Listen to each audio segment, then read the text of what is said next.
National Weather Service in Norman has issued a severe thunderstorm warning for northeastern Jefferson County in southern Oklahoma, southwestern Carter County in southern Oklahoma, until 9 p.m.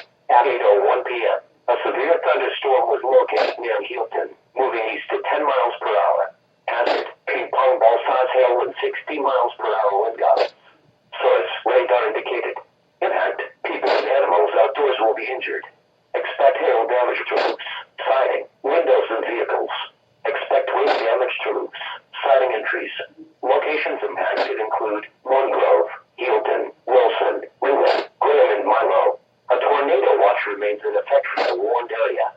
Tornadoes can develop quickly from severe thunderstorms. For your protection, move to an interior on the lowest floor of the building.